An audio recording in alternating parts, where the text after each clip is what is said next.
Isa ka din bang diabetiko kagaya ko?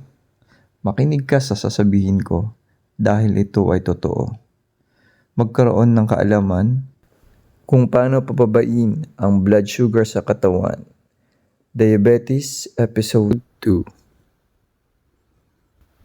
Ayon sa World Health Organization, may 420 milyong katao sa buong mundo na may sakit na diabetes.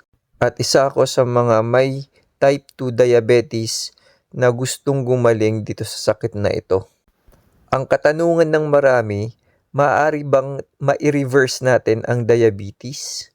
Totoo ba na meron pang magagawa para maiwasan o malunasan itong sakit na ito?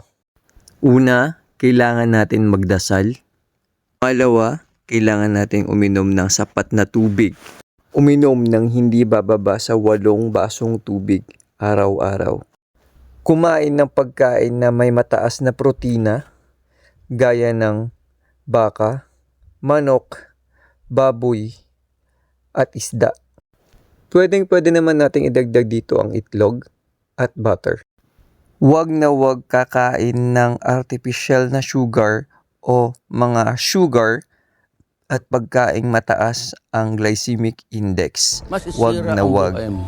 Maaari ka rin naman kumain ng gulay, pero dapat alam mo kung mataas ang glycemic index nun.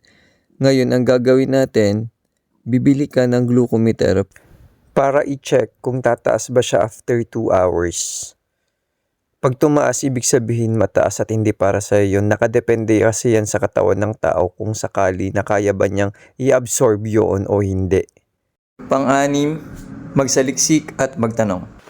Kailangan mo magkaroon ng kaalaman bago ka gumawa ng hakbang.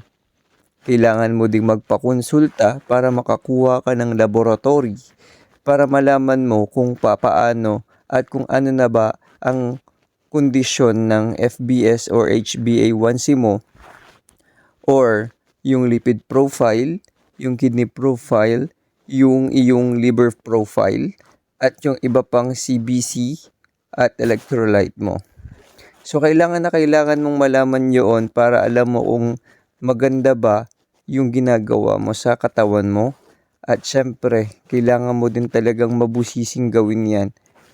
At para magawa mo yan, kailangan mo din magtanong sa mga kapwa mo na diabetiko.